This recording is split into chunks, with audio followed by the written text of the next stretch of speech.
Welcome. This is Kristen from the Online Selling Show, and I'm going to do a little bit more of a let's put some pieces together in my series of how to take your business to a professional level, because I'm realizing that I'm putting out a lot of parts and pieces in this series, and when I did the last couple ones, I'm realizing that it may seem that they contradict each other.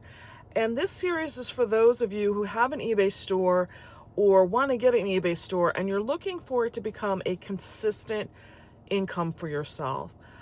There's a difference. A hobby business to me is somebody who may list 5 things this week. Maybe you won't list for 2 or 3 weeks. You'll list again for a couple of days. This is somebody who may be just looking to get rid of, let's say your mother died and she had a collection of Hummels and you just want to sell those. That's not what I'm talking about here. The professional eBay store is one that you're going to look at as being a second job. You need $500 a month extra because of some bill that you had unexpected. Maybe you want to pay off a bill early. Maybe your hours got cut out of a job and you need a specific amount that you could count on every week or every month. And maybe you have a store and you just want it to become more consistent. That's what this series is for. So I talked about having tenacity, knowing that you're always going to have fear and you're just going to have to get over that. I talked about knowing like your numbers, having a system that's for yourself. I talked about a lot of different things, and it may seem keeping it simple, knowing what velocity is. So this may just be all jumbled up in your head, and I'm going to give you a couple examples of things of what are real life examples and how I'm suggesting I would handle it. This is not saying this is what everybody should do. This is not the blueprint. But I'm going to say, let's say you go to an estate sale or yard sale, let's say a yard sale, and you get there and there is a large amount of stuff and you're like, wow, I hit a treasure trove of stuff, and you decide to buy way above your comfort level. So you say, okay, I'm going to take this leap of faith. So this is where I talk about like, you're going to overcome this fear because maybe it's $500 worth of stuff and you're really not comfortable with that. You tend to spend $100 and you look at it like, okay, I'm going to have faith in myself. That's great. That is great. Now you're saying to yourself, well, I need to get this money back quickly because I need that money to pay the car insurance that'll be coming due in about 5 weeks. Okay, so this is where you need to look at, you need to turn that product over quickly. But then you're also saying, well, Kristen, you're saying to keep it simple, I shouldn't be listing it all over the place. And let's say in this example, you get some clothing, some whole goods, and you may get some things that are like sport related stuff. Well, I'm not saying that in every example you have to keep it the most simplistic. Maybe you know that they're good sporting equipment, but maybe it's baseball season and it's now the fall. Look at things in ways that you can turn it over quickly. Maybe taking that sporting equipment to, let's say, one of these play it again sport consignment shops will get you back a good chunk of that money. Maybe if you were to sell, let's say you bought 3 baseball gloves and you could sell them on eBay and get $500, but you're going to have to sit on them for about 4 to 5 months. But if you were to take them to a play it again sports, you could get back $250 for them and you could turn them over today. I would highly recommend, your goal right now is you need to get back at a minimum the 500.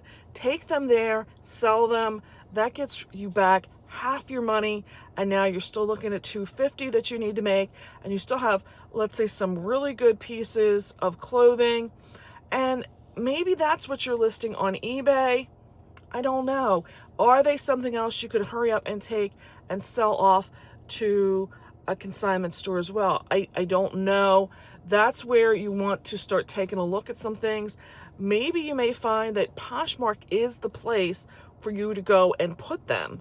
Maybe I'm not saying everything gets put to Poshmark all the time, but maybe that is where you kind of look at the numbers and you realize you're going to be able to get them sold over there quicker, because that seems to be, when you look at the solds, that people are buying over there faster. You have to look at where those things are. You may be able to, in the Facebook marketplace, look at the home goods stuff and turn it over on a Facebook marketplace very quickly. Maybe there's some stuff in there that after you got home you thought, I don't really want to pack this. That may be where you say, okay, let's hurry up and turn it over on a Facebook group and join, I don't know, let's say it's a bunch of big Tupperware bowls. Maybe there are collectors in the Facebook groups that are willing to buy very quickly, and you could turn them over by placing them in this group and selling them. This is some of the examples of what I'm saying, where you're not reactionary, in my opinion, to just join the Tupperware group. That's not a reactionary. You may join that group that one time, flip over that vintage bowls in this example, and then never have another thing to sell in that group again. That's fine. If you can go in and see that that's going to behoove you to do it, because you're not having, well, you may still have to ship the stuff, but maybe you're not paying the 15% commission to eBay now, and you can turn that stuff over very quickly. These are the things that you have to place the priority list of where these different components are going to be. And in this example, the $500 velocity is the number one, because you needed to get that money back quickly. If it's an example that you tend to spend $500 a month, and that is what you spend consistently in a month, maybe you're just not going and hitting sales the rest of the month, and you take that time and you do get it listed on eBay. If you could, let's say you could do all these other things and you're only going to get $1,000 in your calculations of it, and you realize if you could just list it on eBay, but it may take 2 to 5 months to sell it, but you can get $3,000 out of it. If that's what your numbers consistently show you is what you're comfortable with, if that velocity is a little slower, you may move the priorities around to keep it more simple. Maybe the learning curve for you to do Poshmark is going to take you over a week to do, and you're really going to lose the velocity of taking that money in there, that you say, you know what, it's not worth me trying to learn a new marketplace.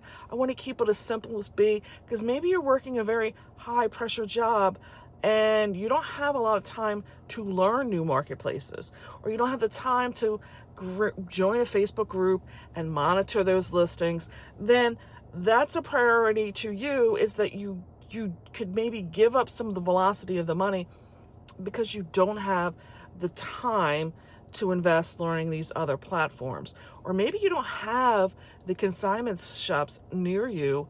In my example, trying to sell those baseball gloves and get back the $250.